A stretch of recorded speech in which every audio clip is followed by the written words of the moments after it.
Jean. Ang ganda na po ng banda. Pinagsuloy na po siya. Pumuntahan ko na sa harapan. So, para makita mo ng maganda. Ang ganda pong maganda. Po. Ito na po ang banda mo na nagsuloy na po. Sa wakas, awa po ng Panginoon Diyos. Ito na po ang banda. Jean.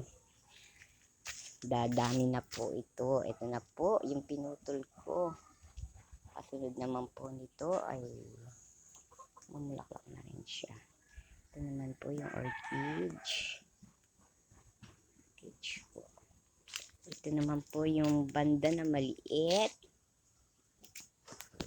Galing po yan kay Ate Kunching.